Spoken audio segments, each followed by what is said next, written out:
Apel Karimi, ada Ustadz Felix Shaw ya yang mengisi materi di kelas Akademi Content Creator itu. Ya, jadi bisa dicek saja langsung untuk mengikuti kelas tersebut biar nanti bisa mengemas pemikiran kita bisa dikemas dengan konten yang menarik ya. Ada juga Ustadz Doni Liu ya, kalau nggak salah. Langsung saja dicek aja di taskif.com ya. Langsung aja dicek di taskif.com untuk mendapatkan kelas-kelas tersebut. Dan yang masih berjalan itu ada juga kelas CapCut ya. Kelas CapCut itu juga masih berjalan, baru pertemuan pertama ya. Kalau misalkan masih mau daftar, silahkan mendaftarkan diri di taskif.com untuk kelas-kelas yang saya sebutkan tadi. Ya, insya Allah harganya terjangkau ya, 99.000 sudah dapat materi yang banyak banget ya, dan bisa dinikmati, bisa disaksikan, bisa dipelajari kapanpun ya. Baik, sepertinya nih Ustadz Niko Pandewa sudah masuk. Kita sapa terlebih dahulu ya. Assalamualaikum Ustadz Niko. Waalaikumsalam warahmatullahi wabarakatuh. Masya Allah. Gimana kabarnya Ustadz? Alhamdulillah, baik. Insya Allah, Alhamdulillah. luar biasa. Baik, Ustadz. Ini insya Allah kemarin pekan lalu itu sudah materi sama Ustadz Tompi, dan hari ini insya Allah kita di Q&A Ustadz. Tapi mungkin ini saya sedikit review sedikit terkait materi yang kemarin yang mungkin disampaikan oleh Ustadz Tompi Syaiful Rizal, yang barangkali ada teman-teman di sini yang belum menyimak ya yang kemarin itu, dan nanti langsung insya Allah langsung dilanjutkan Q&A tadi ya. Hmm. Siap. Baik, jadi kemarin insya Allah kita membahas tentang Palestine in depth ya. Jadi membahas tentang sejarah dari Palestina sendiri, akar masalahnya, sebab, dan sampai solusi tuntas. Solusi tuntasnya itu bagaimana? Ya, dari masa Nabi Ibrahim alaihissalam ya, yang melahirkan, yang beliau punya anak ya, yang bernama Nabi Ishak ya. Kemudian juga Nabi Ismail ya. Kemudian Nabi Ishak mempunyai beberapa keturunan ya, yang salah satunya ada Nabi Yusuf, dan ada juga Bunyamin yang itu cikal bakal Bani Israel ya. Kemudian apa namanya, Al-Aqsa sendiri itu adalah kota yang spesial ya, karena Al-Aqsa sendiri itu adalah kota munculnya para nabi ya. Dalam hadis riwayat Tirmizi ya, para nabi tinggal di Syam dan tidak ada sejengkal pun kota Baitul Maqdis kecuali seorang nabi atau malaikat pernah berdoa atau berdiri di sana. Itu adalah keistimewaan uh, Masjid Aqsa ya.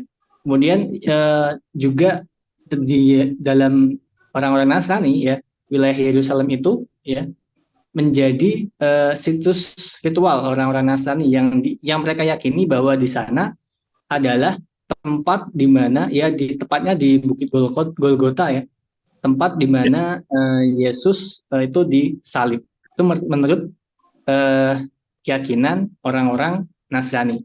Kemudian kita apa namanya, sampai di ketika Umar bin Khattab radhiyallahu anhu itu membebaskan Baitul Maqdis ya. Kemudian itu pembebasannya itu tanpa itu ya, perang ya. Jadi si patriark ini ya langsung menyerahkan kuncinya kepada Khalifah Umar ya, di mana setelah Khalifah Umar bin Khattab selama kurang lebih 480 tahunan ya, 400 tahunan lah itu memerintah ya, itu tidak terjadi kerusuhan ya.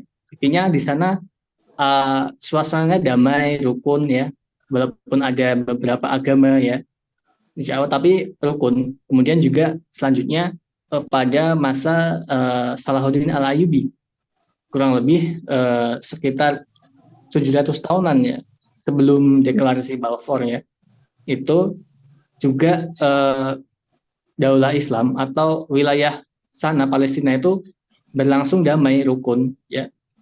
Jadi total itu sekitar 1000 tahun ya, 1000 tahun dari dari masa Umar bin Khattab dan masa Salahuddin Al-Ayyubi selama 1000 tahun ya kurang lebih, itu wilayah Palestina itu damai, sentosa, rukun antara tiga agama itu. Dan setelah itu muncullah ya mulai keruntuhan apa namanya Palestina ketika Balfour itu ketika Declaration of Balfour memberikan tandanya kepada si Rothschild ya, tuanya Balfour ya, yang kemudian muncullah disahkan juga oleh LBB atau cikal bakal PBB ya, tentang berdirinya negara Israel ini. Nah, kemudian kemarin juga disampaikan bahwa solusi yang tuntas itu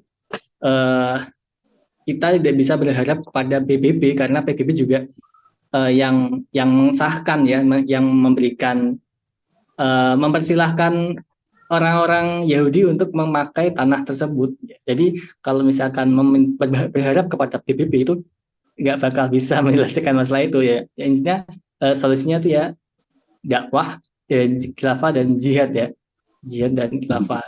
Mungkin itu kemarin yang sedikit bisa saya sampaikan terkait materi yang kemarin disampaikan oleh Ustadz Pembi Syafrizal.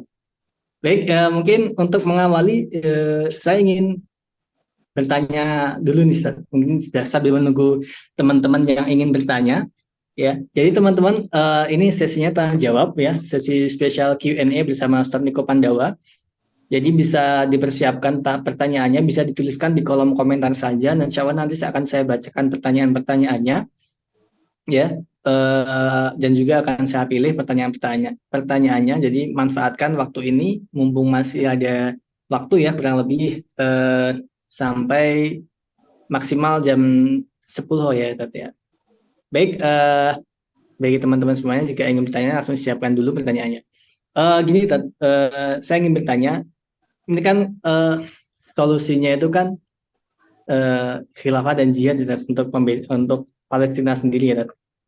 Tapi itu ya kita nggak dipungkiri, walaupun sudah banyak orang yang pro terhadap Palestina, tapi ada juga orang-orang yang pro sama Israel, sama Israel. Bahkan ada orang yang juga mungkin netral ya, yang mungkin bisa ngomong gini, ada pernyataan seperti ini, kebebasan Palestina, kemenangan Baitul Maqdis, kemenangan Islam itu sudah pasti menang. Allah itu sudah menjanjikan Palestina itu akan menang, Islam itu akan menang. Jadi nggak usah repot-repot, kita tuh nggak usah repot-repot aksi, nggak usah repot-repot teriak-teriak jihad gitu. Mending kita tunggu aja menang gitu. Tunggu aja nanti kan juga menang gitu. Kalau seperti itu gimana nyikapinya? Kita sebagai orang Muslim itu. Baik.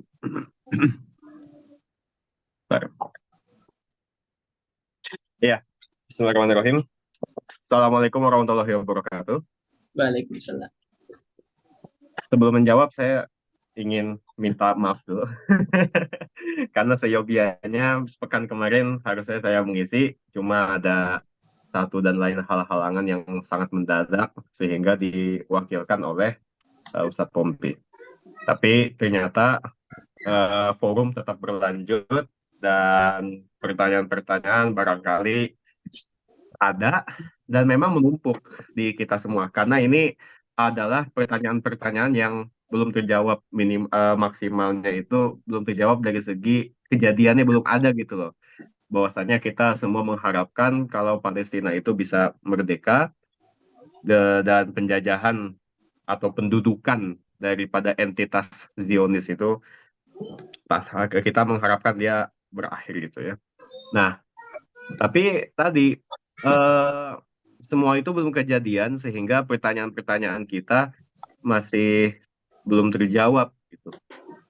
Tapi setidaknya kita perlu meluruskan beberapa syakwa sangka yang beredar di masyarakat atau mungkin di pikiran kita masing-masing tentang bagaimana cara yang paling tepat untuk membebaskan Al-Aqsa.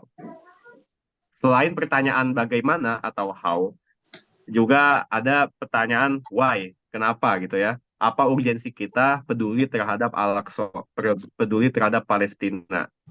Dan what, mungkin kalau dari segi what atau apa itu Palestina, apa itu Al-Aqsa, ya itu sudah dijelaskan lah kemarin ya.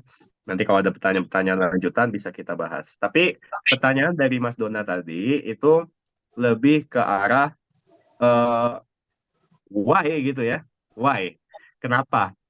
Kenapa kalau misalkan kita mengetahui di akhir zaman Palestina itu akan menang dan juga tentu akan menang, lalu lantas kenapa kita repot-repot? Nah, jadi begini, sebenarnya pertanyaan itu berkaitan soal akidah, ya. Dalam artian tuh akidah yang menentukan sikap, menentukan pola pola pikir ya dan pola sikap. Dan ini berkaitan juga dengan bagaimana eh, falsafah-falsafah dalam Islam itu menjawab berbagai pertanyaan kehidupan. Nah, kalau misalkan dikatakan kita nggak usah repot-repot menolong atau melakukan apa-apa demi pembebasan Palestina, eh, karena itu sudah dijanjikan akan menang, nah berarti ini kalau dalam khazanah Islam disebut sebagai pemikiran yang dikategori dalam Jabariyah, ya. Jabariyah itu apa? Jabariyah itu adalah sebuah pemikiran di mana umat Islam tidak perlu bersusah payah dalam melaksanakan takdir, dalam menjalani kehidupan. Karena semuanya itu sudah digariskan oleh Allah Subhanahu wa Ta'ala dan juga sudah dituliskan dalam Lauhul Mahfuz. Jadi kita hanya ikut skenario saja. Ya, ikut skenario tanpa perlu bersusah payah, toh ujung-ujungnya nanti akan kesampaian bahwa takdir itu akan memenuhi hidup kita sebelum kita itu mati. Nah, sebenarnya saya tidak mau berpanjang lebar dalam membahas ilmu kalam seperti itu, tapi kita begini saja. Kalau misalkan kita mau perbandingan-perbandingan yang kecil, misalkan dalam mencari rezeki, mencari nafkah, mencari cuan ya dalam hidup kita. Yang namanya rezeki itu kan sudah ditentukan, ya kan? Allah itu tidak akan menukar rezeki kita dengan rezeki orang lain dan pasti selama kita masih bisa bernafas, Allah itu akan mencukupi rezeki kita. Sekelaparan-kelaparannya kita itu pasti bakal makan juga gitu loh, ya. Bakal makan juga entah dengan cara seperti apa. Mungkin teman-teman di sini juga banyak merasakan lah bagaimana apa namanya kita ini ditolong Allah ya, diberi rezeki dari jalan yang tidak disangka-sangka. Saya pun juga banyak mengalaminya. Misalkan ya kalau misalkan dalam keadaan yang sulit itu tiba-tiba ada rezeki gitu ya. Nah, tapi bukan berarti rezeki itu kita tunggu dengan kitanya itu hanya rebahan saja, kitanya itu hanya bermalas-malasan tiba-tiba rezeki turun dari langit gitu ya. Enggak, tapi kita itu mesti ada ikhtiarnya dulu. Mesti ada ikhtiarnya dulu, mesti ada usahanya dulu sehingga dari situ Allah itu melihat bahwa kita telah melakukan ikhtiar untuk menjemput rezeki dan rezeki itulah yang kemudian akan turun. Nah, sama halnya dengan peristiwa atau masalah Palestina yang dia itu dijanjikan Allah akan menang, bahwa di akhir zaman eh, Al-Aqsa dan wilayah sekitarnya yang kita kenal sebagai Palestina itu akan menang. Karena kenapa? Karena wilayah itu adalah wilayah tempat diturunkannya Imam Mahdi ya, tempat diturunkannya Nabi Isa di akhir zaman. Nah, terus kita nggak usah repot-repot ya. Nah, ini kalau kita mau membahas masalah kemenangan Palestina di akhir zaman, sebelum kita masuk ke zaman Nabi Isa atau ke zaman Imam Mahdi yang sebelumnya, kita harus membaca hadis-hadis akhir zaman dengan lebih spesifik lagi. hadis-hadisnya itu dikumpulkan semua sampai lengkap baru kita buat kesimpulan. Ya, salah satu contohnya ingin saya gambarkan begini, bahwa akhir zaman ya yang ditandai dengan munculnya Imam Mahdi itu beliau tidak akan muncul sampai dalam salah satu hadis sampai ada peristiwa di mana tiga putra khalifah itu rebutan pundi-pundi emas. Nah, itu redaktur hadis yang diucapkan oleh Rasulullah Shallallahu Alaihi Wasallam, dan dari apa peristiwa itulah kemudian muncul Imam Mahdi. Nah, sehingga kalau kita misalkan membedah lafaz per lafaz dari hadis tadi, itu kita akan mendapatkan bahwa Rasul berkata, sebelum ada Imam Mahdi, itu ada khalifah dulu, gitu ya. Sebelum ada Imam Mahdi, ada khalifah dulu. Di mana khalifahnya itu punya anak tiga, rebutan pundi-pundi emas. Ya terserah lah, maksudnya putra-putra khalifah ini mau ngapain gitu ya. Tapi kita melihat dari segi ada teks atau lafaz khalifah sebelum muncul Imam Mahdi yang nanti akan melawan Dajjal dan antek-anteknya yang menegakkan keadilan Allah untuk seluruh muka bumi, beliau tidak akan muncul sebelum adanya khalifah, gitu ya. Nah, sehingga hari ini kita melihat kalau zaman sekarang tuh ada nggak khalifah? Ya, Mungkin ya. ada khalifah tarekat, tapi kan konteks kita bukan khalifah tarekat ya, tapi khalifah yang memang punya kekuasaan, punya power sebagaimana para khalifah dalam sejarah, yaitu punya power dalam hal sekuler dan hal eh, spiritual, gitu ya, atau dengan kata lain punya power dalam hal politik dan hal agama. Nah, ini adalah khalifah yang kita maksud ya, dan zaman itu akan datang tentu dengan ikhtiar manusia sebelum adanya Imam Mahdi.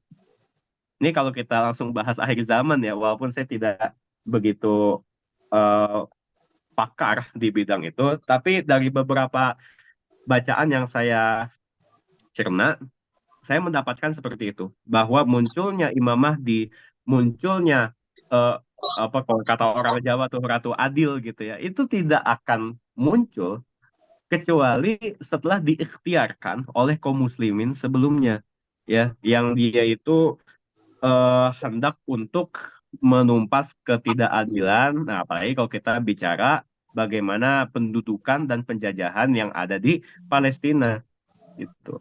Jadi kira-kira seperti itu dulu lah, bagaimana kita itu harus repot-repot gitu ya untuk memperjuangkan isu Palestina ini supaya eh, ada istilah itu menjemput kemenangan gitu ya. Kita ini bukan menunggu kemenangan, tapi kita itu menjemput kemenangan. Ya, ya kalau misalkan dalam permainan bola itu ada yang jaga gawang, nah maka kita ini yang jemput bola gitu. Nah, kalau yang jaga gawang itu dia tuh kadang manyun aja kan depan gawang. Kalau apa manyunnya itu kebangetan, buyar, kebobolan dia, kebobolan. Tapi kalau kita jemput bola, kita itu selalu waspada, selalu fokus kepada target ya, sehingga kita bisa merebut bola itu dan bahkan menerjangnya untuk memasukkan bola ke gawang lawan gitu. Paham nggak maksudnya? Jadi Iya, kira-kira iya. itu perumpamaan lah Berarti, ya. Heeh. berarti kita Nah, jadi pemain ya tadi ya. ya Pemain jadi terus. pemain. Satu lagi nih, satu lagi. Tadi Mas Donald kan juga bilang bahwa kata-kata itu berasal dari orang-orang yang pro Zionis ya, atau yang netral. Nah, ini kan masalah sebenarnya. Orang-orang kayak gini yang mesti kita kasih paham gitu ya. Bukan kita basmi, tapi kita kasih paham. Kenapa? Karena kalau kita melihat kondisi hari ini, saya juga baru ngeh belakangan gitu ya, terutama selama apa atau selama tahun inilah, itu makin banyak Pak Zionis Nusantara. Ngerti nggak? Zionis Nusantara itu apa tambah banyak ya. Ya kita bisa melihat lah beberapa di antaranya itu sudah muncul di TV, dikasih panggung ya. atau bahkan sebelum kejadian sebulan ini, sebelum Ma'rokah Tufanil Aqsa yang dilancarkan oleh pejuang Islam di Palestina, itu kan sudah ada tuh indikasi-indikasi Zionis Nusantara yang mulai tampil ke publik. Contoh misalkan di Indramayu, ya ada pesantren yang kontroversial. Pimpinannya itu ngajak nyanyi lagu-lagu Yahudi ya. Nah, kemudian apalagi waktu kejadian di Bali, Gubernur Bali itu Koster menolak kehadiran pemain daripada Zionis ya. Padahal ini konteksnya olahraga. Tapi ketika ditolak, banyak sekali yang menyayangkan kan. Ini kan indikasi-indikasi Zionis Nusantara ya. Yang tentu perlu kita kasih paham bahwa dalam permasalahan ini jangan sampai Anda tuh berdiri di pihak yang salah gitu ya. Jangan sampai kita berdiri di pihak yang salah dalam sejarah sehingga nanti 100 tahun ke depan, 200 tahun ke depan, anak cucu kita malah ngelihat, waduh, nenek moyangku ternyata pro Zionis. Ya, minimal minimal jangan sampai kita malu sama anak cucu ya. Maksimal itu kita jangan sampai malu di hadapan Allah karena Lauhul Mahfuz itu senantiasa tercatat gitu. Nah, jadi gitu kira-kira. Kenapa kita harus repot-repot untuk menolong Palestina dan membela Palestina? Allahu a'lam bishawab. Ya, baik, Masya Allah. Terima kasih Ustaz atas pencerahannya. Ini kita langsung masuk ke pertanyaan-pertanyaan peserta. Ini sudah banyak yang masuk, ternyata pertanyaan-pertanyaannya. Ini dari eh, Bu Fatmalia dan Pak Abdurrahman mungkin bisa langsung dijadikan satu ya. Ustadz, kenapa Amerika, Inggris, dan negara kapitalis lainnya sangat mendukung Israel? Bahkan saya pernah dengar kalau setiap presiden Amerika terpilih pasti akan mengunjungi Israel dan bersumpah setia mendukung Israel. Dan sebenarnya apa sih visi misinya dari Israel tersebut untuk merebut Palestina, Ustadz? Baik. Kenapa eh, pihak Barat itu sangat mendukung Israel, ya, sangat mendukung penjajah Zionis Yahudi.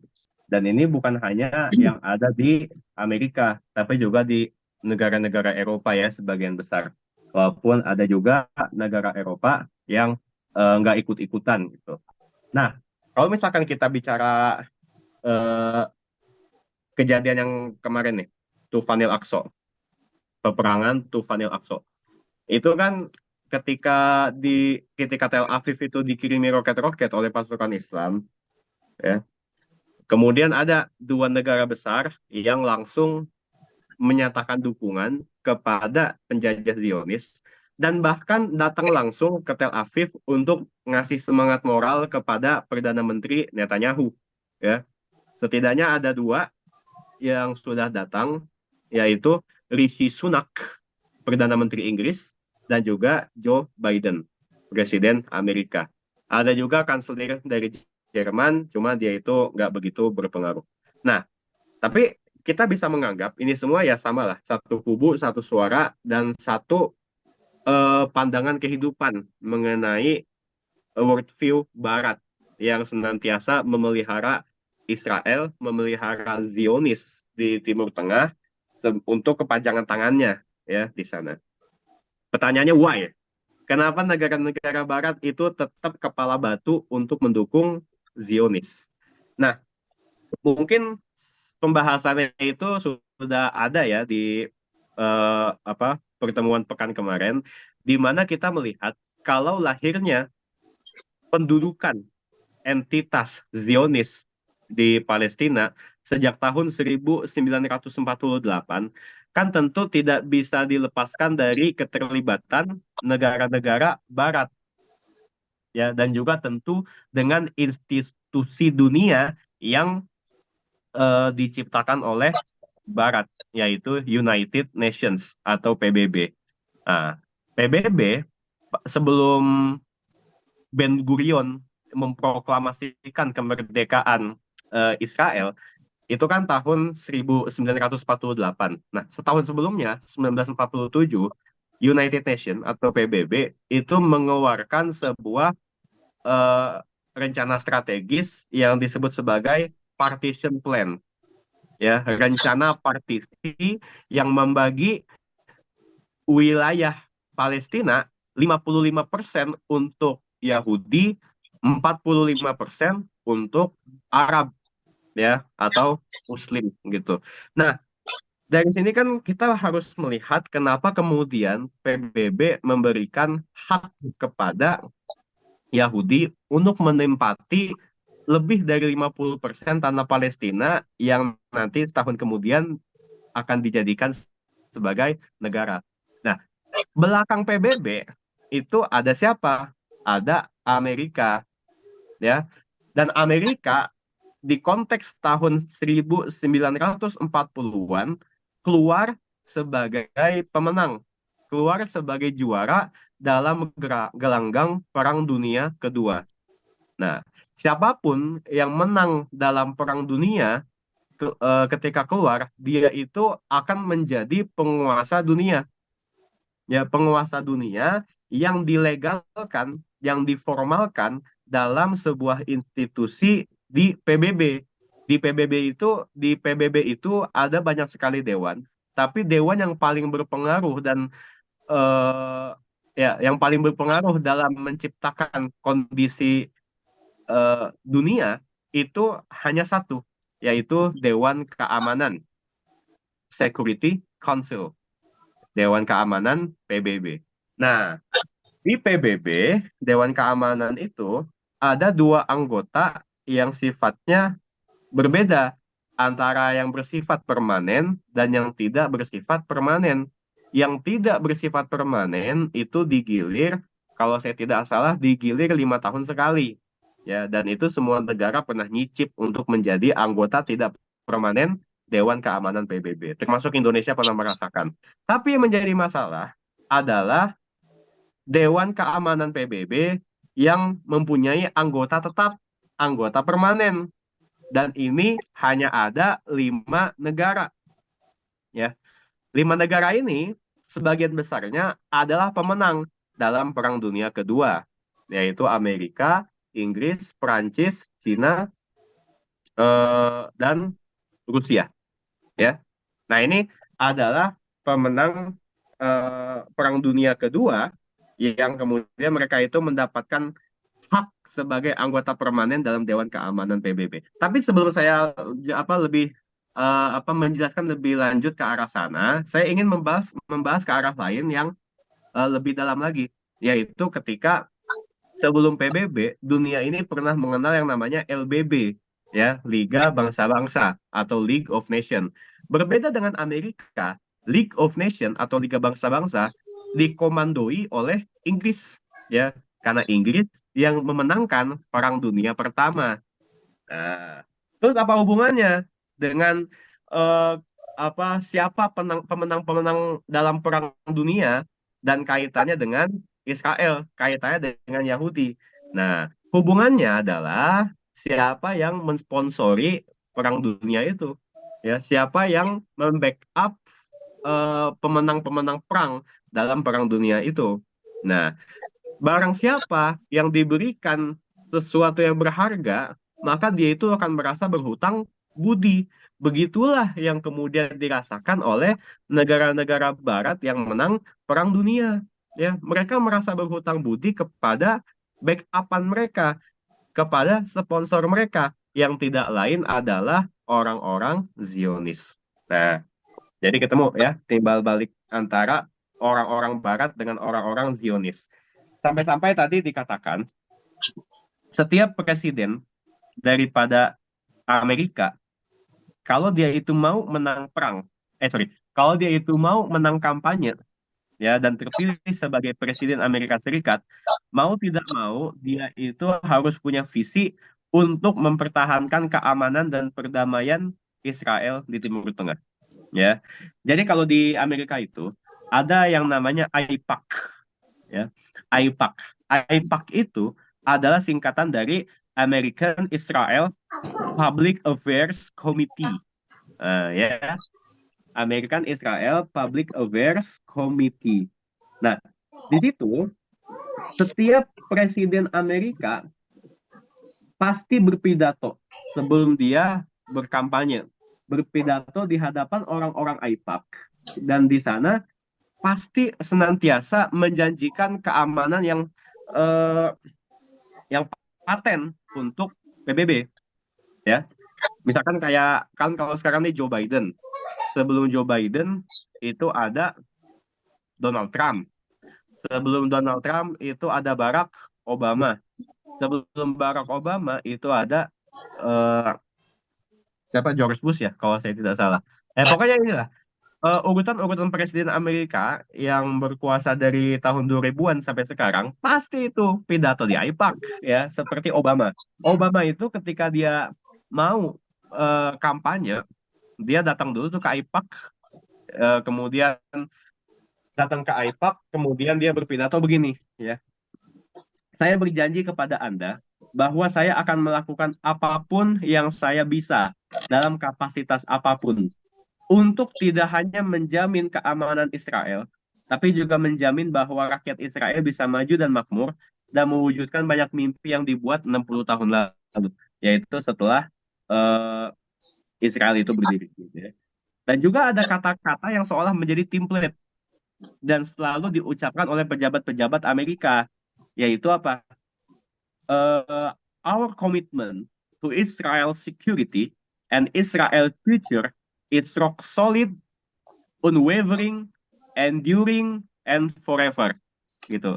Bahwa komitmen kami terhadap keamanan Israel dan masa depan Israel itu solid sekeras batu, ya, tidak terombang-ambing oleh gelombang, bertahan selamanya, dan punya durasi yang abadi gitu. Ini berarti kan kayak semacam baiat gitu ya. Baiat atau apa ya. Makanya kayak loyalitasnya itu sangat digunakan untuk menjamin keamanan Israel. Nah tadi lah ya. eh, ada sebenarnya gini, ada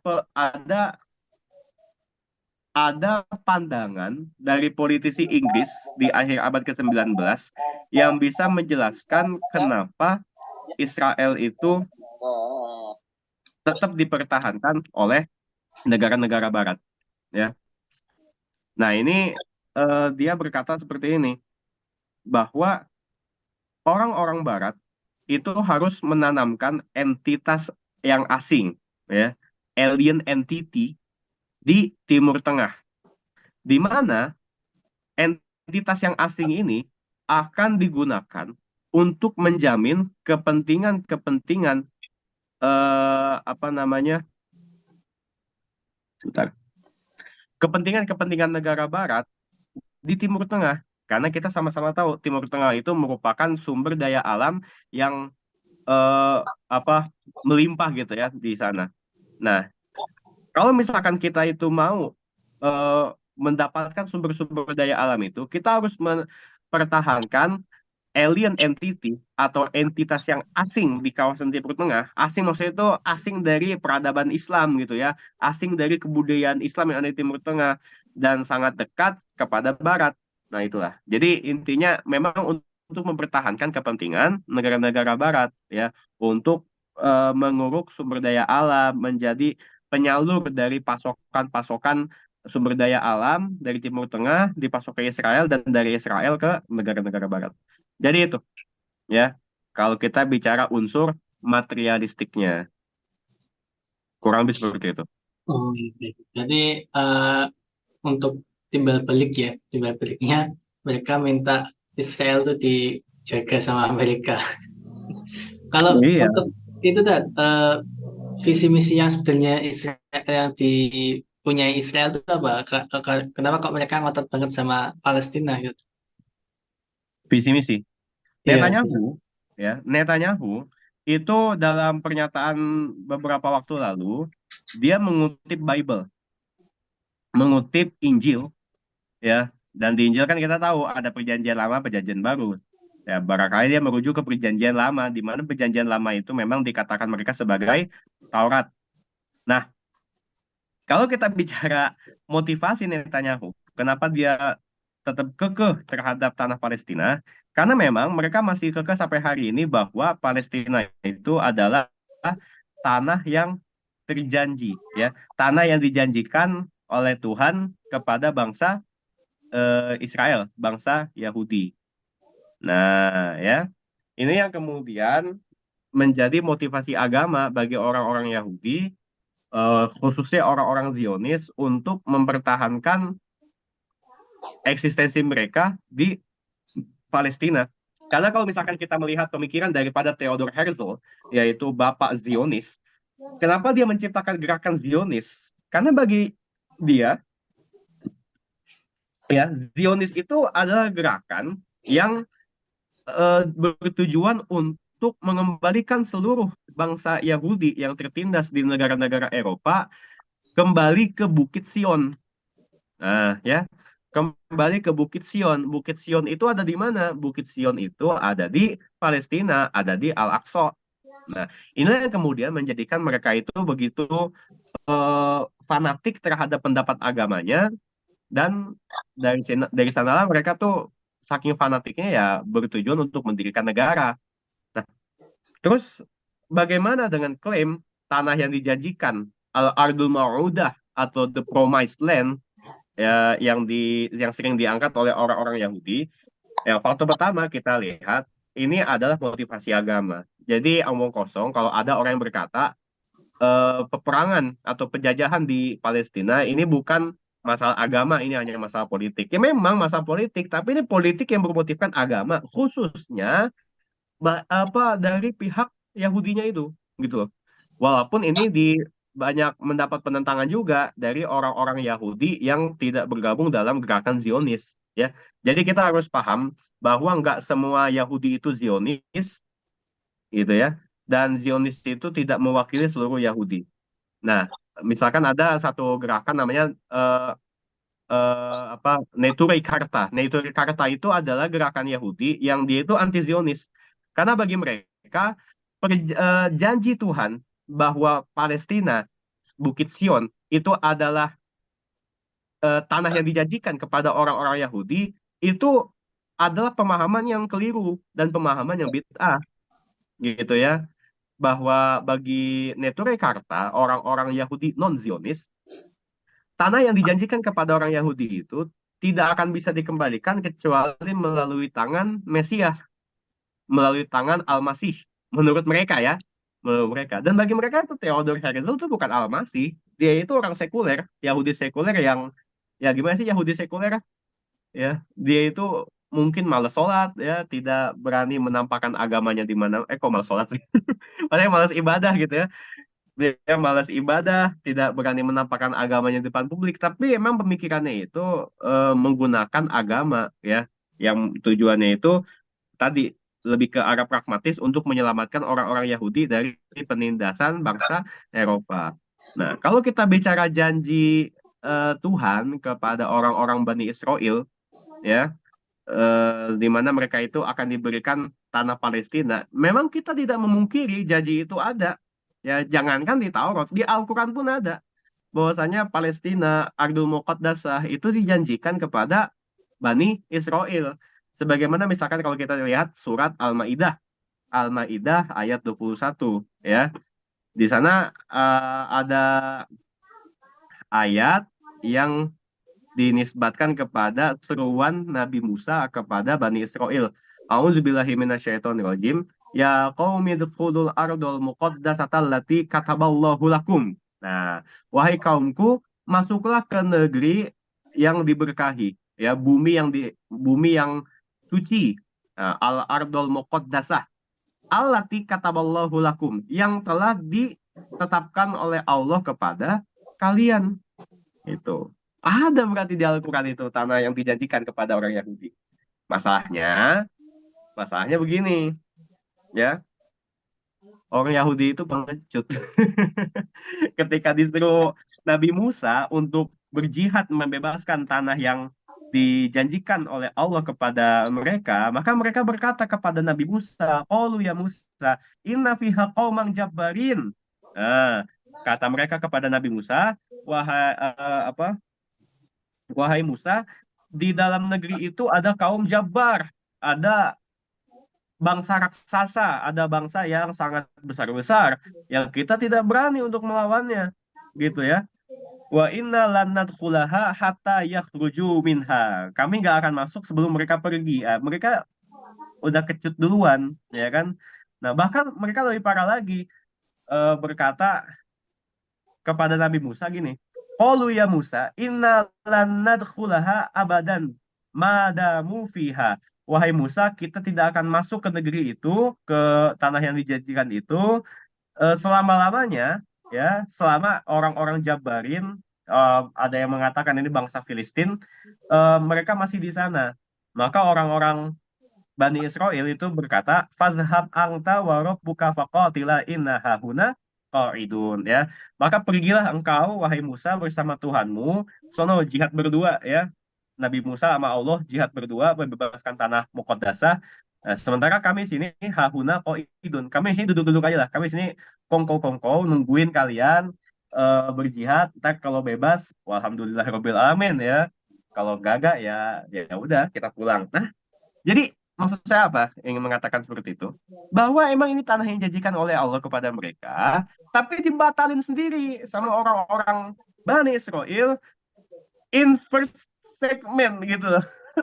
Di stage pertama, ya, di stage paling awal tuh udah dihempaskan, udah dimentahin lagi itu janji Allah kepada mereka. Sehingga apa? Akhirnya Allah melaknat orang-orang Yahudi. Di Al-Quran banyak sekali Allah menceritakan sifat-sifat Yahudi yang tercela, sehingga janji itu batal. Ya kan? Ya, ini menurut kita selaku kaum muslimin, ya. Tapi tadi Netanyahu dan Yahudi-Yahudi radikal yang bergabung dalam Zionis itu tetap kekeh mempertahankan Israel sebagai milik mereka, ya, maksudnya Palestina sebagai milik mereka. Tapi tadi ini sudah terbantah, tapi kita udah nggak pakai dalil agama lagi. Kalau misalkan kita melihat hari ini tuh Israel atau penjajah Yahudi itu adalah penjahat perang, ya. Ya, kita saksikan sendiri lah sebulan terakhir bagaimana peperangan yang terjadi antara pasukan Islam dengan Yahudi. Pasukan Islam menyerang tentara, ya, menyerang target-target pemerintah. Nah, Yahudi ini sampai sekarang nyerangnya itu siapa?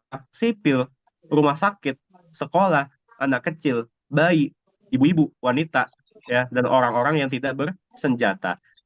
Jadi ini adalah kejahatan perang yang memang harus dihukum gitu.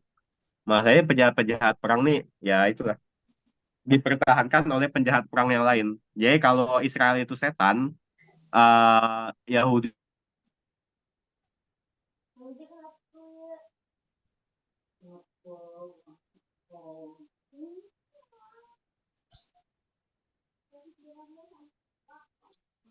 Cek, cek.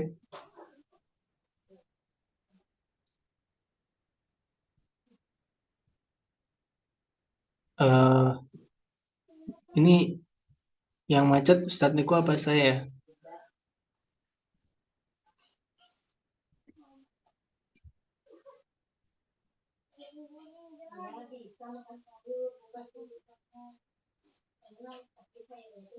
Oh ya, oke, mungkin ada sedikit kendala ya dari Ustadz Niko. Nah, oh iya iya. Oh, beliau terlempar sepertinya. Oke,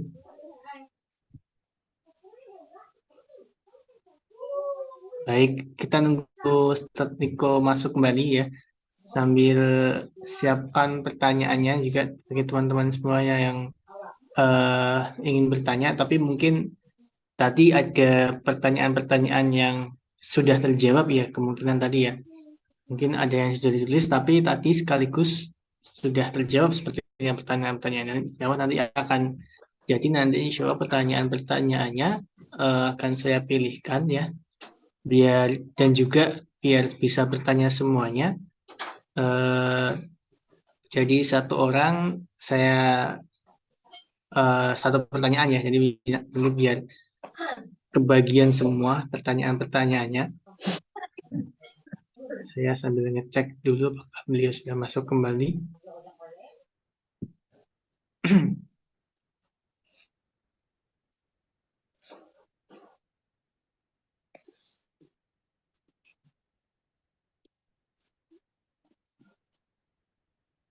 Cek cek. Dadat. Masuk ya. Sorry Aman, aman. kelempar. Hmm. Baik, Oke, lanjut. siap, Tat. Kita lanjutkan ke pertanyaan yang lain. Oke. Ini ada pertanyaan dari bentar, Tat. Saya scroll. Banyak ya. Iya, Tat. 230. Nah, ini Mantap. mungkin bisa dijawab sekaligus nih. Ini berkaitan ya. Pertanyaan dari Ibu Fatmalia sama Pak Hafiz ini. Ustaz, kenapa Amerika, Inggris, dan negara kapitalis lainnya sangat mendukung bentar, bukan ini. Sudah Tadi ya. udah kan? Ah, Hmm. oh, pertanyaannya tadi hilang ya. Oh iya dah. Kita lanjutkan ke pertanyaan yang lain ya. Dari Bu Inayah, banyak yang mengatakan jika banyak negara-negara yang ikut bergabung dalam perang ini, maka akan menimbulkan perang dunia ketiga. Bagaimana kita menyikapi statement tersebut, Ustaz? Ya. Ya,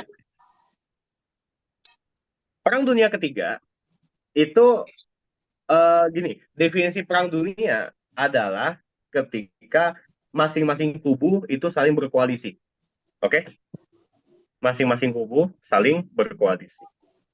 Nah, kalau misalkan lihat ke Perang Dunia Pertama, itu kan ada koalisi ya antara pasukan sekutu dan pasukan sentral. Kalau sekutu itu koalisi antara Inggris, Perancis, ya. Kalau sentral itu ada apa namanya Jerman, Austria, dan Utsmani. Perang Dunia Kedua juga sama, kubu-kubuan. Perang Dunia yang ketiga, ya, gimana ya? Seluruh perang itu sebenarnya kan harus ada koalisi. Bahkan eh, kita nggak bisa menentukan definisi Perang Dunia Ketiga kalau misalkan pakai definisi koalisi-koalisian kayak tadi. Kenapa? Karena Hmm. waktu eh, apa namanya Irak itu dibombardir oleh Amerika ya untuk menyerang Saddam Hussein. Nah, maka Amerika itu mengajak berbagai koalisi dunia untuk menggempur Saddam Hussein ya. Nah, begitu pula dengan perang-perang yang terjadi selama 20 tahun ke belakang. Itu sudah banyak sekali koalisi-koalisian. Kalau misalkan ada perang dunia ketiga yang terjadi gara-gara Zionis yang sekarang bikin ulah, saya ingin mengatakan begini, why not? Gitu loh. Why not? Ya. Kalau misalkan kita perang. Ini kalau kita pakai pendekatan yang sangat rasional. Gini ya. Perang itu adalah sesuatu yang wajar dalam kehidupan umat manusia. Ya. Makanya dalam berbagai negara, berbagai hukum, perang itu dibuat aturan. Bahkan agama pun juga mengatur masalah perang, khususnya Islam. Islam itu ada aturan-aturan dalam berjihad. Tapi yang menjadi masalah adalah ketika aturan-aturan yang disepakati bersama dalam perang atau bahkan yang ditetapkan dalam wahyu itu dilanggar, ya. Nah, makanya yang melanggar peraturan-peraturan dalam perang ini disebut sebagai penjahat perang gitu. Siapa penjahat perang? Penjahat atau orang yang menjadi kombatan, pasukan kombatan yang dia itu eh, menyerang pihak-pihak yang contoh tidak terlibat dalam peperangan, sipil, wanita, anak-anak, menyerang rumah ibadah, ya, menyerang fasilitas umum seperti pendidikan atau rumah sakit. Ini adalah kejahatan perang. Nah, maka ini harus diadili. Kalau misalkan pihak yang melindungi penjahat perang itu masih eksis, ya berarti semuanya itu penjahat perang yang harus dihilangkan dengan perang, gitu loh. Kalau pakai bahasa-bahasa diplomasi, saya meragukan masih bisa atau tidak. Ya, meragukan masih bisa atau tidak. Kita udah punya wadah, punya instrumen untuk berdiplomasi, yaitu di meja PBB, ya, di meja PBB. Kita sudah bisa berdiplomasi di sana. Cuma masalahnya, wadah untuk kita berdiplomasi di PBB ini dikuasai oleh yang tadi saya katakan Dewan Keamanan. ya, Dewan Keamanan PBB. Dewan Keamanan PBB yang tadi saya katakan itu ada 5 anggota. Amerika, Inggris, Prancis, Cina, dan Rusia. Nah, kelima anggota permanen dalam Dewan Keamanan PBB itu punya hak privilege, punya hak prerogatif yang disebut sebagai hak veto. Apa itu hak veto? Hak veto adalah hak untuk membatalkan setiap keputusan, setiap resolusi yang sudah disepakati bersama oleh anggota negara-negara yang bergabung dalam PBB. Sekarang kita lihat resolusi terbaru yang dikeluarkan mayoritas anggota PBB, negara anggota PBB terhadap permasalahan Palestina ini. Siapa yang menang? Mayoritas. Yang menuntut Palestina merdeka, walaupun masih pakai kerangka two-state solution. Walaupun masih pakai kerangka seperti itu, nanti bisa kita kritisi lebih lanjut kalau masalah two-state solution. Tapi kalaupun masih dalam two-state solution, solusi dua negara, resolusi mayoritas berkehendak untuk memerdekakan Palestina atau minimal ceasefire, gencatan senjata. Kita lihat apa yang terjadi. Resolusi itu punya kekuatan untuk dilaksanakan tentu agar pihak-pihak kombatan yaitu pihak Zionis dan juga pasukan Islam harus gencatan senjata. Cuma nyatanya apa? Netanyahu tetap declare bahwa dia tidak akan melakukan ceasefire, tidak akan melakukan gencatan senjata. Karena bagi dia, ceasefire, it mean Israel surrender to Hamas. Ya, gencatan senjata berarti bahwa Israel menyerah terhadap Hamas. Maka kita tetap lanjut perang, kata Netanyahu. Berarti dia tuh ngeyel terhadap hasil keputusan resolusi. Kenapa bisa ngeyel? Karena dia punya kekuatan backingan dari Amerika yang memegang hak veto dan Amerika sendiri juga memveto keputusan resolusi daripada PBB untuk melaksanakan gencatan senjata. Diplomasi is not working in this cause. Terus apa solusinya? Perang. Walaupun terjadi perang dunia ketiga, ya, bagi orang-orang yang beradab, mempertahankan kehormatan, mempertahankan kedamaian, dengan konsekuensi apapun, untuk membasmi kejahatan para penjahat perang, ini lebih utama daripada kehidupan dunia. Dan yang menjadi kritikan Rasulullah Shallallahu Alaihi Wasallam ketika kondisi umat Islam mayoritas, tapi dimakan oleh berbagai macam bangsa, itu adalah ketika umat Islam menjadi buih di lautan. Allah mencabut rasa takut musuh-musuh kita terhadap kita sebagai umat Islam, dan kita pun ditanamkan rasa takut kepada musuh-musuh kita. Kata para sahabat, kok bisa gitu? Ya, kata Rasul, kalian terkena penyakit wahan. Kata sahabat, wahan itu apa? Wahan itu hubud dunia wa karohiyatul maut. Ya, cinta dunia dan takut terhadap kematian. Inilah yang menimpa penguasa-penguasa Arab yang nggak mau permasalahan Palestina melebar ke negaranya. Beda dengan Yaman, ya. Yaman nih akhirnya ikutan tuh. Walaupun Yamannya itu pemerintahan Yaman yang dikuasai oleh kelompok Houthi, yaitu kelompok Syiah Zaidiyah yang berkuasa di kota Son'a. Nah, sementara kita tahu Yaman itu kan divided sekarang. Ya, ada pemerintahan yang dipegang Houthi, ada pemerintahan yang dipegang kelompok sekuler. Jadi deklarasi Yaman kemarin nggak bisa menunjukkan seluruh Yaman setuju gitu ya terhadap ikut perang. Tapi hanya Yaman bagian Son'a dan sekitarnya yang dikuasai oleh kelompok Houthi. Tapi itu luar biasa bagi saya. Terlepas dia itu statusnya Syiah Syiah Zaidiyah dan lain-lain. Tapi itu berarti bahwa Yaman dari kelompok Houthi itu telah menukar cinta kehidupannya dengan yang menantang maut untuk melawan Israel, untuk melawan Zionis dan setan akbar di belakangnya. Jadi bagi saya, andai pun terjadi perang dunia ketiga, walaupun nyawa taruhannya, bagi saya nggak masalah. Kalau saya pribadi ya, nggak tahu kalau bagi teman-teman di sini ya nggak masalah. Solusinya perang ya tadi ya. Solusinya Harus emang diperangi emang, karena emang kejahatan Zionis itu nggak bisa dihentikan kecuali dengan kekuatan perang, kekuatan militer. Mereka udah nggak kenal bahasa diplomasi soalnya, hmm. gitu. Dari kira. Baik, baik, Kalau baik, baik, baik. Tapi Netanyahu itu walaupun dia di depan media berkobar-kobar untuk mengalahkan Palestina, masalah Palestina, tapi kalau saya pernah melihat videonya tuh ketika dia bicara tuh tangannya kelihatan gemetar gitu. ya bahasa tubuh lah ya, Fisiknya kena, mentalnya kan. kena mental ya. Baik, baik. Kita lanjut ke pertanyaan eh, selanjutnya. Ini ada pertanyaan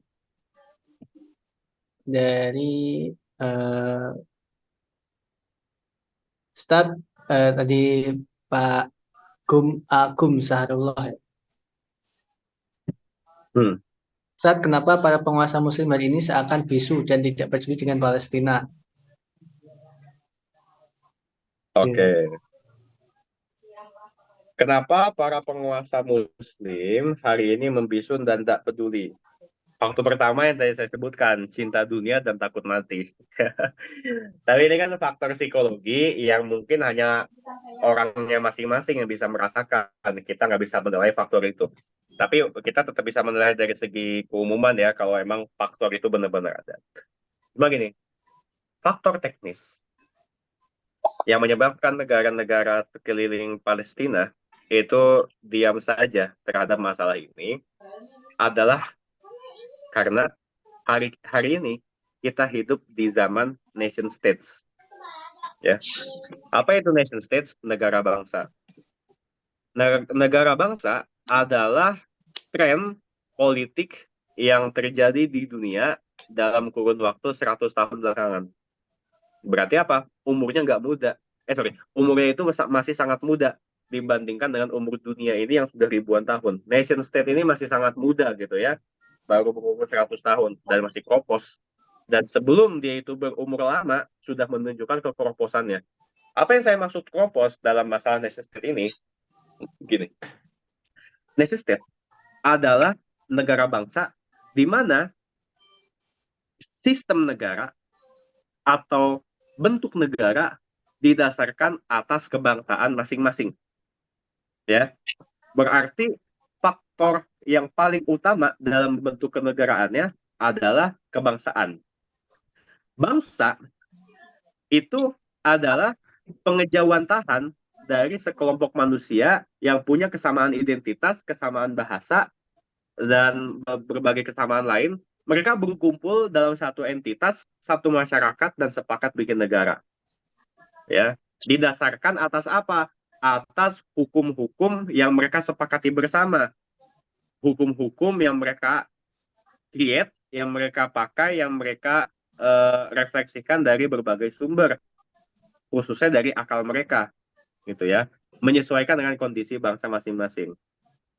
Artinya, negara bangsa hari ini itu punya konstitusi dan undang-undang yang berdasarkan kepada kebangsaannya saja, dengan teritorial yang terbatas, dengan batas wilayah yang terbatas, gitu ya. Yang terbatas hanya di batas-batas tertentu dan juga katanya mas bersifat permanen. Sehingga dari sini saya ingin katakan,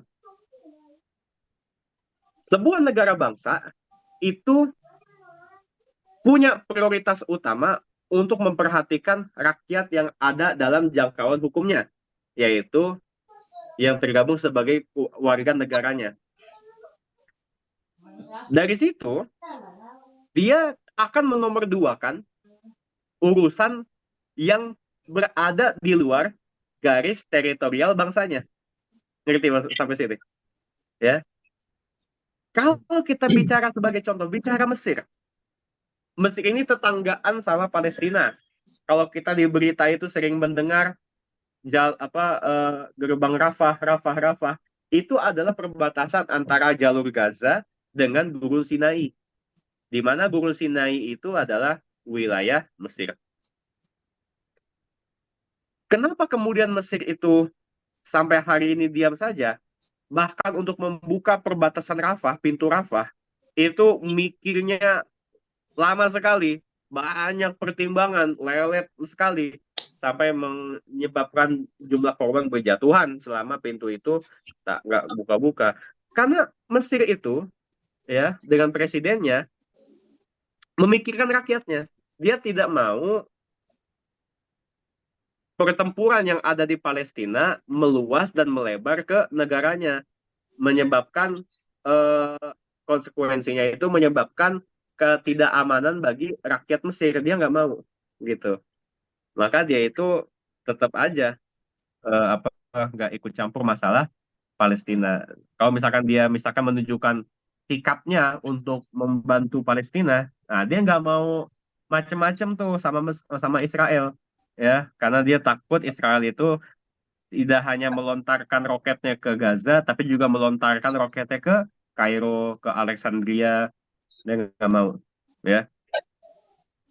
Jadi dari sini saya ingin mengatakan pemimpin negara Muslim itu punya pertimbangan untuk mementingkan rakyatnya sendiri, ya, daripada rakyat di Gaza dan di Palestina. Benar nggak? Benar ini. Pemikiran dan pemahaman kayak gitu udah benar. Menurut amanah konstitusi negara bangsa mereka. Menurut undang-undang mereka. Ya, kalau pakai timbangan amanah konstitusi negara-negara bangsa yang ada di Arab, itu udah benar.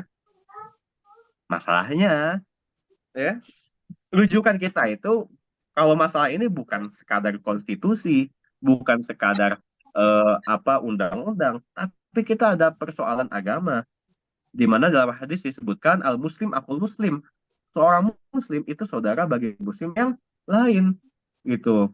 Al muslimin kalbunian ya sutubaduhu ba'don, ya, seorang muslim dengan muslim lain itu seperti bangunan, mereka itu akan menguatkan satu sama lain, ya.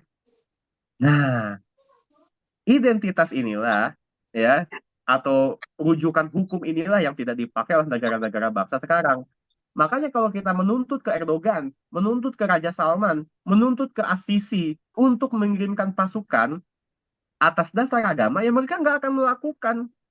Karena itu akan bertentangan dengan konstitusi mereka, di mana konstitusi mereka itu tentu akan mengutamakan warga negara sendiri dibanding warga negara Palestina atau orang Palestina. Mereka nggak akan mau. Paling banter yang bisa mereka lakukan itu bikin aksi, bikin apa namanya panggung, ya, panggung konser, terus pidato kami mengutuk Israel, kemudian kami muak terhadap Netanyahu. Udah, itu rundown acara aksinya itu, ya, dari jam 7 pagi sampai jam 10 pagi. Nah, itu pulang, gitu kan. Padahal Turki, padahal Mesir, padahal Saudi, padahal Jordan itu punya pesawat tempur juga. Tapi mereka itu paling banter cuma bisa eh, dalam tanda kutip hanya menjadi tetangga yang baik dan peduli, ya, dengan melakukan aksi-aksi politik, ya, dengan berupa orasi, pernyataan mengecam. Tapi mereka itu nggak berani mengirim tentara-tentara karena inilah yang kemudian menjadi amanah konstitusinya untuk menjaga warga negara sendiri. Nah, dari sini kita bisa melihat, kalau bahasa kasar saya ini, kemunafikan amanah konstitusi yang sampai hari ini dipegang oleh negara-negara bangsa. Bahwasanya kita diajarkan untuk menjadi egois kalau pakai nation state. Salah nggak kita hidup berbangsa dan bernegara? Nggak salah, ya. Hidup berbangsa itu nggak salah karena itu memang sunatullah, ya. Kata Allah itu, Allah menjadikan manusia di muka bumi ini berbangsa-bangsa dan bersuku-suku dan berkabilah-kabilah. Tapi apa tujuannya? Lita'arufu, ya, untuk kalian saling mengenal, bukan untuk kita saling apa namanya, saling tidak peduli, ya. Sekarang saya mau tanya, tahu nggak kita ini dengan pemberitaan yang ada di Brunei, gitu, kita ngefollow nggak apa yang terjadi di Patani? Kan nggak. Karena kita ini nggak tahu berita-berita yang ada di sana, nggak tahu atau nggak ngefollow akun-akun situs berita Patani Malaysia. Karena kita udah merasa Patani Brunei Malaysia itu berbeda, bukan bangsaku. Yang menjadi perhatian saya itu patokannya itu cuma dari Sabang sampai Merauke. Udah, setelah itu tuh bukan dunia saya, gitu kan? Ini kan malah berbangsa-bangsa hari ini malah menyebabkan masing-masing bangsa jadi egois, gitu. Bukan untuk saling mengenal. Eh, apalagi kalau dalam masalah perang, bukan hanya dituntut untuk saling kenal mengenal, tapi dituntut untuk saling membantu, gitu loh. Ya, jadi akar masalahnya itulah kita ini apa tadi pertanyaannya kenapa negara Muslim itu nggak mau nolong? Karena tadi mereka terjebak dan terperangkap dengan konstitusinya sendiri, gitu ya. Kalau mereka mau menolong Palestina, mereka itu harus jadi kayak Houthi dulu di Yaman, pemerintahan yang tidak begitu patuh terhadap konstitusi negara bangsa. Ya, namanya juga mereka kan awalnya disebut sebagai pemberontak kan, kelompok jihad gitu. Maka mereka ya bodo amat lah untuk hal-hal kayak gitu. Nah, tapi ya untuk negara-negara yang sudah paten dan damai, ya istilahnya damai kayak Saudi, Mesir, mereka nggak mau ngambil resiko untuk tolong Palestina, ya karena mereka itu terbatas konstitusinya untuk di negara masing-masing. Allahu a'lam bishawab. Mudah-mudahan apa yang saya katakan bisa dipahami. Baik-baik. Ini ada sekat-sekat yang buat nggak orang-orang itu negara-negara Islam itu nggak bisa langsung Iya. mengambil sikap untuk membantu Syaril gitu ya. Ya ini ada pertanyaan yang Iya. nyambung pada yang jawabannya tadi. Langkah apa yang harus kita ambil di tengah permasalahan Israel dan Palestina dengan isu nation state tersebut? Karena menurut saya hal ini membuat kita terkotak-kotakan karena perbedaan negara. Baik. Apa yang harus kita lakukan untuk mengatasi Israel, penjajahan Zionis? Yang harus dilakukan itu kan banyak. Ini kalau langsung masuk pertanyaan yang harus dilakukan kan? Ini kan pertanyaan kita semua. Kita bisa apa gitu ya untuk masalah ini? Ada yang menyuruhkan boykot, ada yang menyuruhkan apa namanya gencatan senjata, ada yang menyuruhkan solusi dua negara. Tapi bagi saya yang paling relate, yang paling mampu untuk menghentikan penjajahan Zionis itu adalah kita pakai rencana atau strategi yang sangat radikal. Radikal di sini dalam artian apa? Sangat berani dan bertabrakan dengan eh, realitas yang ada sekarang gitu. Bukan berarti utopis, tapi sangat mungkin kalau ada political will, kalau ada kemauan. Apa itu? Bersatu. Jadi, kata bersatu itu kayak simpel banget. Udah kita bersatu aja. Iya simpel, kita bisa bersatu. Cuma gini, persatuan yang paling sulit itu adalah persatuan dunia Islam. Bukan cuma sekadar dari aspek moral solidaritas. Kita semua tuh bahkan bukan cuma Islam, seluruh dunia tuh udah bersatu di segi itu. Ya, aksi bela Palestina udah terjadi di mana-mana tanpa mengindahkan itu negara Islam atau negara Barat gitu kan. Udah terjadi di mana-mana. Cuma persatuan yang paling jos untuk mengecam atau untuk melawan Zionis itu bukan persatuan dari segi moral atau solidaritas, tapi persatuan dari segi negara, gitu ya. Persatuan dari segi negara. Ketika penduduk-penduduk Islam, ya, kaum muslimin seluruh dunia itu hanya punya satu KTP, ya, hanya punya satu bendera, hanya punya satu otoritas, barulah ketika itu kita bisa mengalahkan Zionis. Tapi kata-kata saya ini sangat berbahaya, serius. Saya menyadari itu. Kenapa? Berbahaya bagi realitas politik sekarang. Karena bagi rata-rata nation state sekarang, mereka itu katanya udah kayak bersifat permanen. Sehingga seruan untuk bersatu, itu berarti negara-negara bangsa yang ada hari ini, itu udah nggak ada lagi. Ngerti nggak maksudnya? Saudi Arabia itu udah nggak ada. Yaman, Oman, nggak ada. Mesir, Uni Emirat Arab, Turki, itu nggak ada semua. Nggak ada negara-negara seperti itu. Kenapa? Karena semuanya melebur. Ya, melebur menjadi satu negara di bawah satu bendera. Inilah maknanya ketika kita ini harus punya satu pemerintahan yang dimana kalau kita nih, saya misalkan di Bandung atau Mas Dona di Semarang, kita tuh punya KTP yang sama, ya kan?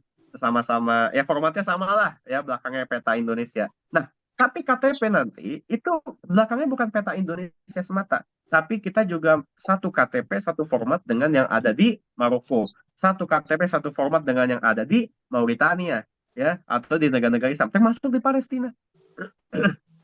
Kenapa harus bersatu dari segi satu negara? Supaya satu komando, gitu ya, satu komando pasukan Islam itu nggak saling sikut-sikutan dan nggak saling serang-serangan. Yaman sekarang tuh ngirimin rudal balistik dari Son'a menuju Tel Aviv, set ya, ngelewatin Saudi, sama Saudi ditembakin, padahal itu bukan mau nyerang Saudi tapi mau nyerang Israel, mau nyerang Zionis. Kenapa kemudian dihalangin sama Saudi? Nah itulah, nggak satu komando ya. Ini yang pertama. Poin kedua yang saya sampaikan, ada isyarat nubuah, isyarat kenabian, di mana yang akan mengalahkan Yahudi nanti itu bukanlah Palestina, ya, bukanlah orang Palestina, bukanlah orang Arab, tapi Muslim, gitu. Jadi di sini mungkin kita sangat tahu ya, an Abi Hurairah an Rasulullah Sallallahu Alaihi Wasallam qol la taqumu sa'ah, kata Nabi. Hari kiamat itu nggak akan terjadi hatta yuqatilal muslimuna al yahuda, sampai orang-orang muslim memerangi orang Yahudi. Fayaqtuluhum fayaqtuluhum muslimun, maka orang-orang muslim membunuh mereka. Hatta yaktabi yaktabi'a yaktabi'a yahud min il hajar wa syajar. Nah, sampai orang-orang Yahudi itu akan bersembunyi di balik batu dan di balik pohon-pohon. Tahu di sini ya. Nah, kemudian ternyata terjadi satu keajaiban, kata Rasul, fayakulul hajar al syajar. Pohon-pohon dan batu-batu itu kemudian bisa ngomong, ya. Apa yang diucapkan oleh batu-batu atau pohon tadi? Ya Muslim, ya Abdullah, hadza Yahudi khalfi, fata'al ta'al, ya. Wahai Muslim, wahai hamba Allah, di belakang saya ada Yahudi. Sini sini, ya, bunuh nih orang. Nah, gitu. Nah, apa indikasinya? Yang dipanggil pohon dan batu itu siapa? Muslim, bukan ini. Ya Filistin, ya. Wahai orang Palestina, ini ada Yahudi di belakangku. Sini sini, bunuh. Ya, ya Urdun, wahai orang Jordan, di belakangku ada orang Yahudi, sini bunuh. Nggak gitu. Tapi ya Muslim. Bisa jadi Muslim dari Demak, Muslim dari apa, Ranca Batok, atau dari Watampone, ya. Bisa jadi Muslim dari sana, ya, ikut perang ke Syam, gitu kan? Karena dipanggil batu dan pohon itu adalah Muslim, bukan Palestina. Nah, inilah yang kemudian akan terjadi ketika identitas kita itu sama, gitu ya. Batu-batu dan pohon-pohon itu akan manggil kita sesuai dengan identitas agama kita, bukan identitas kebangsaan kita. Itu. Jadi itu yang harus dilakukan dari segi persatuan, persatuan dari segi pemerintahan, ya, dan pemerintahannya tentu harus berdasarkan Islam, supaya batu-batu dan pohon-pohon nanti tuh nggak bingung manggilnya. Ya, ini mau dipanggil Muslim, tapi dia lebih mementingkan identitas kebangsaan. Bingung kan ya? Pohonnya. Baik, baik, Gitu. Masya Allah. Begitu langkah-langkah yang bisa diambil ya untuk mengalahkan isu-isu nation state, Insya Allah. Jadi ini kita lanjutkan dari pertanyaan Bu Shelfie Agustina. Bismillah Ustadz, izin bertanya, saya pernah mendengar ceramah salah satu Ustadz yang mengatakan bahwa konflik di Palestina salah satu akar masalahnya dahulunya adalah masalah keluarga yaitu Ishak dan Ismail. Ini Ustadz, benar nggak Ustadz? Apa masalah apa? Masalah keluarga yaitu Nabi Ishak dan Nabi Ismail. Oke. Ini Nabi Ishak dan Nabi Ismail betul dikatakan keluarga. Tapi apakah mereka berkonflik? Mereka sama-sama nabi loh, gitu. Masa konfliknya itu sampai abadi ribuan tahun? Konflik pernah nggak dengar konflik antar nabi gitu? Nabi-nabi itu bekerja sama karena mereka itu punya satu urusan yaitu dakwah. Kalau misalkan ada konflik ya wajar lah manusia, tapi masa konfliknya abadi selama ribuan tahun sampai sekarang dari zaman Nabi Ishak dan Nabi Ismail? Kan ini begini, Nabi Ibrahim alaihissalam itu punya dua istri, tiga sebenarnya, tapi eh, dua istrinya itu melahirkan anak-anak yang kemudian menjadi cikal bakal bangsa yang besar. Nabi Ismail menikah dengan Siti Sarah itu melahirkan Ishak, ya. Ishak itu menikah dengan Rifqah atau di apa Injil itu sebutnya Rebeka. Maka Ishak itu melahirkan Yakub, ya, Jacob, Yakub. Nah, ini dari Nabi Yakub, beliau punya nama lain Israel, maka anak-anak beliau disebut Bani Israel, ya, yang jumlahnya ada 12. Nah, dari Nabi Ibrahim ke Ishak ke Yakub itu akur setahu saya gitu ya. Nah, tapi yang memang bikin masalah itu kan semenjak anak-anaknya Nabi Yakub, ya, yang paling terpuji di antara mereka ya Nabi Yusuf, sampai dibikin biografinya sendiri kan dalam satu surat Yusuf. Nah, tapi di biografi Nabi Yusuf, di surat Yusuf itu disebutkan bagaimana persengketaan antara Nabi Yusuf dengan saudara-saudaranya yang berjumlah 12 itu, ya. Dan tapi kan pada akhirnya mereka damai, ya, rekonsiliasi gitu. Nah, tapi itu Nabi Ishak, ya, Bani Ishak. Tapi kalau misalkan dilihat dari Nabi Ibrahim menikah dengan Siti Hajar, melahirkan Nabi Ismail. Dari Nabi Ismail itu muncul bangsa Arab. Ya. Kalau misalkan dikatakan ada konflik di antara mereka berdua yang kemudian sampai sekarang tuh jadi abadi, ya saya Allahu a'lam bishawab, saya tidak mau menilai itu ada atau pasti, tapi bagi saya itu nggak relate, ya, untuk yang sekarang itu. Walaupun teman-teman bisa membaca satu buku yang ditulis oleh Ustadz Menajem Ali, ya, filolog dari Universitas Erlangga. Beliau ada buku judulnya itu Ismail, kalau saya tidak salah. Nah, itu cukup banyak membahas literatur daripada apa riwayat Israiliyat, ya, yang membahas tentang Nabi Ismail. Bentar. Ismail menurut Menajem Ali. Beliau ini luar biasa, ya.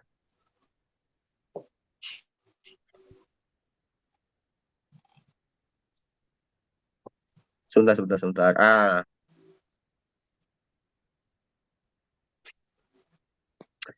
Coba saya share bisa nggak? Ini buat rujukan aja. Kalau untuk membahas pertanyaan yang tadi. Nah, ini bukunya, ya. Filologi Biblikal dan Kritik Historis. Ismail dan Identitas Kearaban, ya. Nah, penulisnya Mok Ali, Menajem Ali. Ini ya.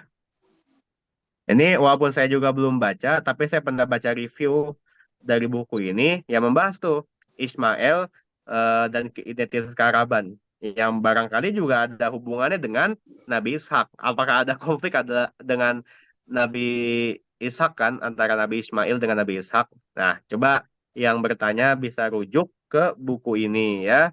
Nanti kalau udah selesai baca, nanti bisa kita diskusi kembali. Itu ya. Tadi udah dicatat atau di screenshot belum nih? Lumayan nih buat jadi rujukan. Jadi Ya, catat dulu ya dari buku yang disarankan oleh Ustadz Niko Pandawa. ya. Jadi Nanti bisa mungkin dirujukan. saya tidak bisa, mungkin saya tidak bisa ngasih jawaban tuntas, tapi bisa ngasih eh, apa rekomendasi bacaan, gitu ya. Baik, Barangkali masih ada di apa marketplace dan seterusnya, nanti dilihat lagi. baik. Siap. Oke. Baik, terima kasih atas jawabannya. Ustadz, kita lanjut ke pertanyaan selanjutnya dari Pak Abdurrahman. Assalamualaikum Ustaz, apa peristiwa sekarang ini di Palestina ada hubungannya dengan perang salib Ustaz? Perang salib. Ya. Bagi saya tidak ada hubungannya. Karena zamannya itu udah lewat ya. Hmm. Sekarang eh, ya kita memerhatikan yang kejadian kemarin. Gereja tertua di Palestina itu kan dibom. Ya target orang-orang Yahudi itu, orang Zionis itu memang ya namanya juga penjahat perang ya. Dia tuh tutup mata aja ketika ngebom. Dar, dar, dar. Kenal itu gereja. Itu yang pertama kali bikin masyarakat dunia itu geger dan marah kan ketika Yahudi itu membom rumah sakit Al-Ahli ya, rumah sakit baptis yang menjadi tempat pengungsian dan rekonsiliasi anak-anak Palestina. Kena bom juga gitu. Sehingga bagi saya ini bukan masalah salib versus Islam, tapi ya Yahudi gitu kan, Zionis. Itu kalau misalkan dikatakan perang salib, ya itu ini aja. Konflik yang terjadi pada tahun 1000 berapa? 1187 ya, 1187. Pokoknya di zaman-zaman inilah Alp Arslan dan seterusnya. Wallahu a'lam bishawab. Baik, semoga terjawab ya Pak siapa tadi ya untuk pertanyaannya. Kita lanjut ke pertanyaan selanjutnya nih Ustaz. Dari Pak Syarif. Bagaimana merasionalisasikan skenario kemenangan Palestina? Karena dengan persenjataan Israel yang canggih, bantuan Amerika, Inggris, Prancis, dan lemahnya negara-negara Arab. Yes. Ya, merasionalisasi itu hanya bisa dengan aksi yang rapih, strategi yang rapih. Ya kita tergantung nih, kita bicara di Indonesia atau di sekitaran Palestina. Bagi saya, kalau misalkan kita mau merasionalkan kemenangan telak kaum muslimin melawan penjajah Zionis, itu hanya dengan menyatukan pemerintahan mereka, ya, atau minimal sebelum menyatukan pemerintahan itu langsung kirim pasukan dulu, ya. Hitunglah itu Jordan, Lebanon, Suriah. Cuma Suriah nggak tahu juga tuh kondisinya, ya. Tapi kita lihat lagi ada Irak, ada Saudi, ada Kuwait, ya, Uni Emirat Arab, Mesir. Mereka itu harus mengirim pasukan dulu minimal, ya. Jangan kalah itu sama Inggris, ya, sama apa namanya Joe Biden. Ketika mereka itu melihat Zionis diserang, mereka langsung semangat kita kirim bantuan militer, ya. Nah, tapi penguasa Arab yang pengecut-pengecut itu kan malah ngirimnya bantuan makanan, bantuan kemanusiaan. Dengan itu mereka merasa tugasnya sudah selesai, ya. Maka langkah yang paling rasional, mereka itu harus menyatukan pendapat dulu, menyatukan keberanian dulu. Minimal, ya, tidak hanya sekadar mengirim bantuan makanan, tapi juga bantuan militer, gitu, bantuan militer. Kalau misalkan bantuan pasukan nggak bisa ngasih, minimal bantuan senjata. Karena ini langkah yang paling rasional. Militer lawan militer, bukan militer lawan roti, gitu kan? Bukan militer lawan tepung. Kan yang paling miris malah itu.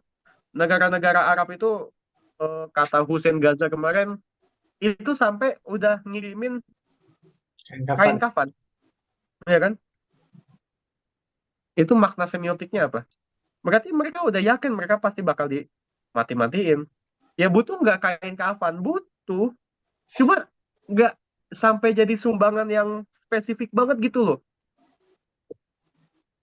Mending kalau misalkan sekalian ngirim AK-47, ya kan?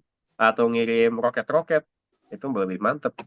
Itu yang paling rasional, Pak. Bagi saya tuh harus minimal tuh punya keberanian untuk ngirim militer dulu, senjata dulu.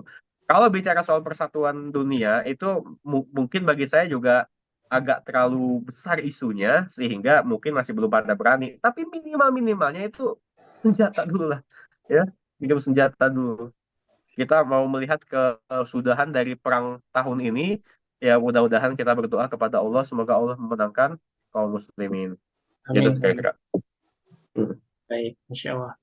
Ini sudah jam setengah 10, mungkin ada lanjut pertanyaan ini. Pertanyaan sudah mau habis, tapi ini ada satu pertanyaan lagi dari Bu Heni. Ya, beliau bertanya, ingin tahu sejarah Masjid Al-Aqsa di zaman Nabi Adam, Ustaz. Mungkin bisa dijelaskan, Ustaz. Waduh, Masjid Al-Aqsa zaman Nabi Adam.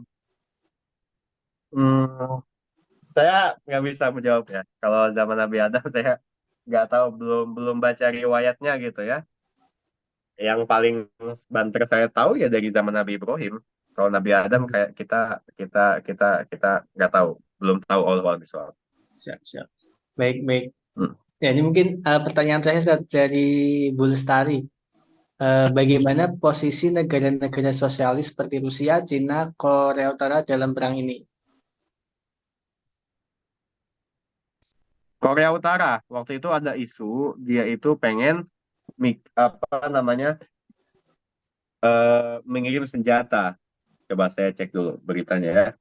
Korea Utara.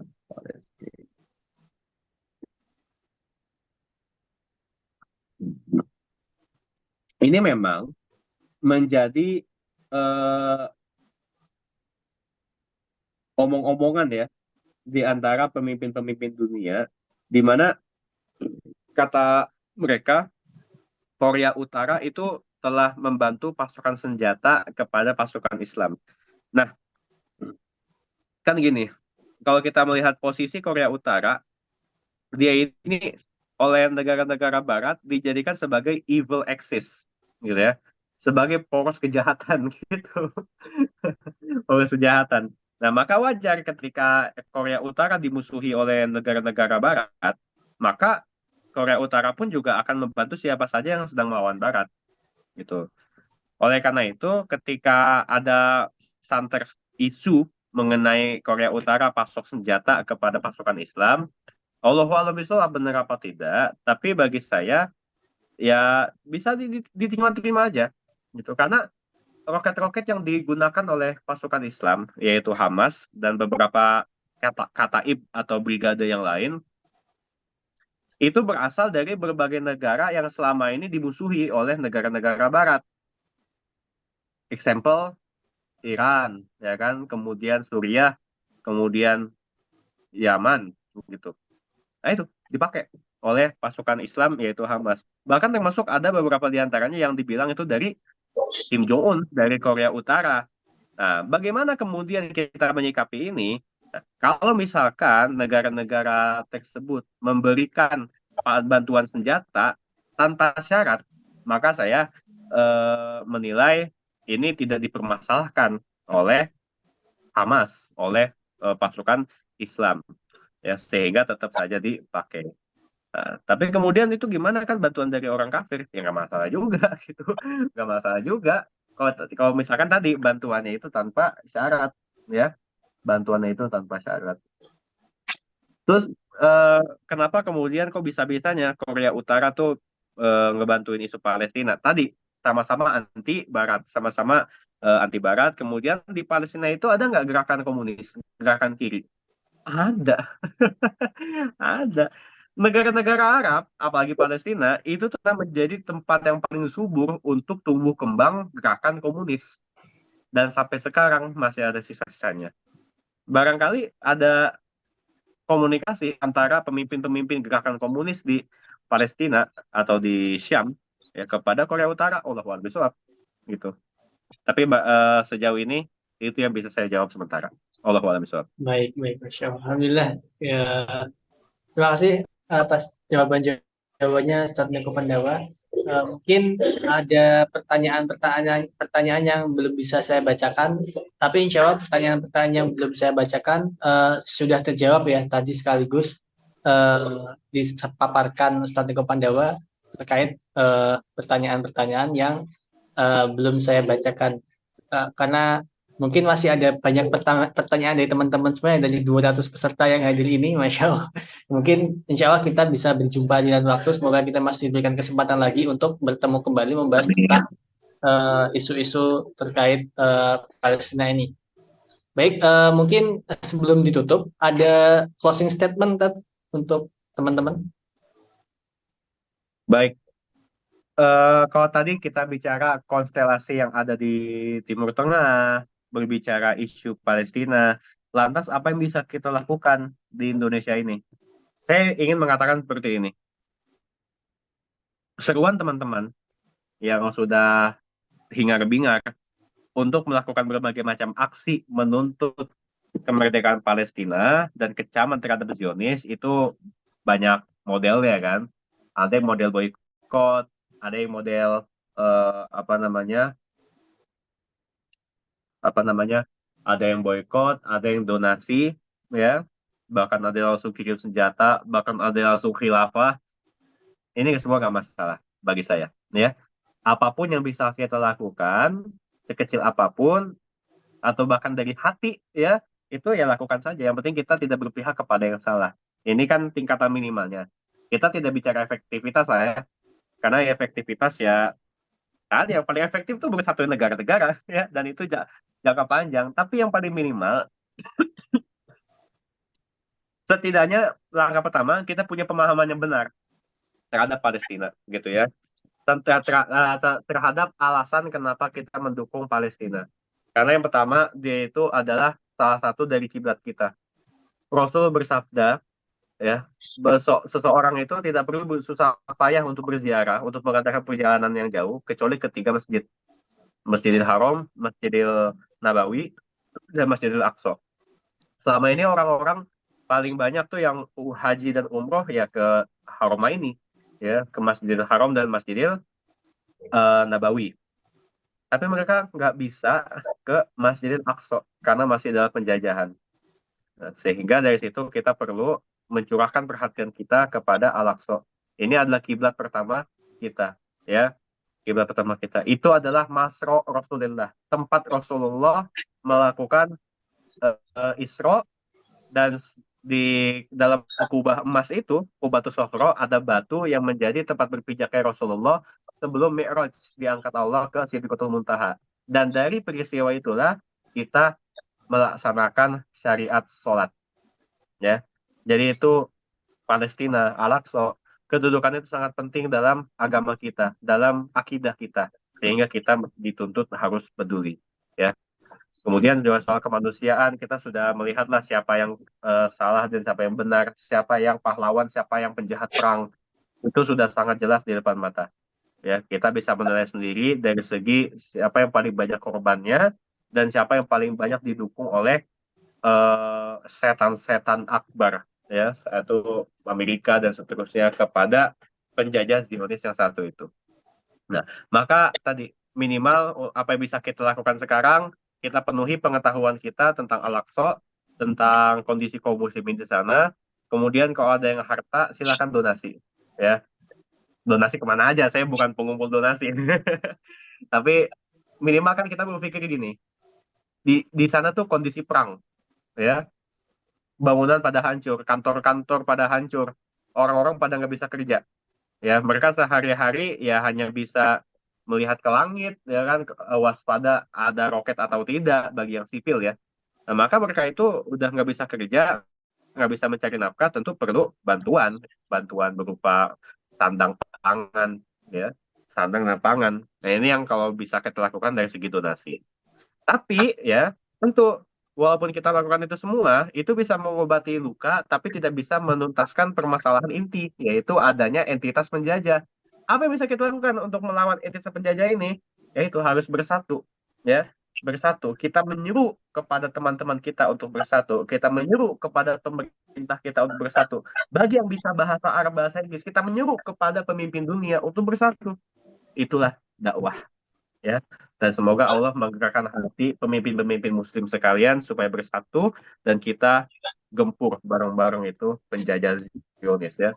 Dan teman-teman saya di Garut nih udah pada gatel nih, ya, untuk menggampar Netanyahu, ya. Saya berharap bisa melihat Netanyahu itu dipancung kalau bahasa kasarnya. Ya, tapi itulah nggak bisa semua itu kekuatan tentara. Wallahualam bishawab. Moga-moga manfaat. Maafkan kalau ada kata-kata yang kasar, ada yang tidak dimengerti, dan ada yang tidak dipahami. Semoga eh, bisa dimaafkan dan bisa tetap dinilai dakwah oleh Allah Subhanahu wa Ta'ala. Terima kasih sharingnya. Eh, Wallahu a'lam bishawab. Assalamualaikum warahmatullahi wabarakatuh. Waalaikumsalam warahmatullahi wabarakatuh. Alhamdulillah, demikianlah kita sesi sharing ya, Q&A bersama Ustadz Diko Pandawa. Alhamdulillah, insya Allah semoga pertanyaannya tadi sudah terjawab semua ya. Yang mungkin di lain waktu, kalau kita masih diberikan kesempatan, insya Allah akan bertemu lagi untuk membahas terkait sejarah atau yang lainnya ya. Di kelas Tasqif juga ada beberapa kelas-kelas yang bisa teman-teman ikuti ya. Salah satunya ada Bangkit dan Turunnya Komunisme itu dengan Ustadz Salman Iskandar yang sudah berjalan baru 1 kali pertemuan, dan juga ada kelas pemikiran dan politik itu cocok banget disimak biar mengetahui bagaimana pemikiran dan politik yang benar ya dalam Islam. Kemudian juga ada kuliah peradaban Islam, di situ ada video-video terkait sejarah-sejarah Islam ya yang bisa teman-teman pelajari secara lengkap ya di tasqif.com. Teman-teman bisa langsung saja klik di tasqif.com dan simak video-video tersebut. Cuma 99.000 bisa mendapatkan video-video pembagian yang lengkap insya Allah. Baik, mungkin saya cukupkan di jam ini ya. Sebelum tutup kita baca hamdalah terlebih dahulu. Alhamdulillahirrahmanirrahim. Kita istighfar, astaghfirullahaladzim, dan doa penutup kafaratul majlis. Subhanakallahumma bihamdika asyhadu an la ilaha illa anta astaghfiruka wa atubu ilaik. Kurang lebihnya saya mohon maaf, kelebihan datang dari Allah Subhanahu wa taala, kekurangan datang dari diri saya sendiri. Wassalamualaikum warahmatullahi wabarakatuh.